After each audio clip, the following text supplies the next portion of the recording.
Parliamentary ইলেকশনের জন্য আমাদের কি প্রস্তুতি আমরা নিয়েছি এবং প্রস্তুতি আমরা স্যাটিসফাইড কিনা প্রস্তুতি যেটা নিয়েছি সেটা উনি জানতে চেয়েছেন।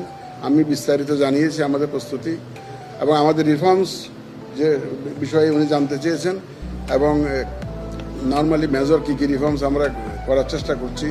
আমরা ওভারঅল রিফর্মস নিয়ে ওনারা জানতে চেয়েছেন সেটা আমরা জানিয়েছি এবং ওনারা একটা এশিওর করেছেন যে ওনারা আমরা যদি কোনো রকমের সাহায্য সহযোগিতা চাই, সাপোর্ট চাই, they are ready to support us, support the EC as per our request.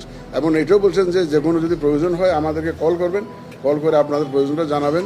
তা আমি বলেছি যে ইউএনডিপি একটা নিড অ্যাসেসমেন্ট করেছে, ওটা আপনারা দেখেন, দেখার পরে যদি ওখানে কোনো এরিয়া যদি আপনারা ইনভলভ হতে চান আপনারা ইনভলভ হতে পারেন। তা I am very grateful to the her excellency the Australian high commissioner. She is new here, 3 মাস আগে এসছেন মাত্র। তো it's very nice that she has come to see us. She is yet to see the honourable chief adviser. আমি খুব খুশি এবং ওনারা she assured us of all possible necessary support to the election commission. আমরা জানিয়েছি যে আমরা voter রেজিস্ট্রেশনটাকে major, কারণ এটা বড় রিকোয়ারমেন্ট, যে ভোটার লিস্টটা এটা আমরা অলমোস্ট শেষ পর্যন্ত নিয়ে এসেছি। আমরা প্রকিউরমেন্টের কাজ শুরু করেছি, এটা বলেছি অলরেডি টেন্ডার হয়ে গেছে।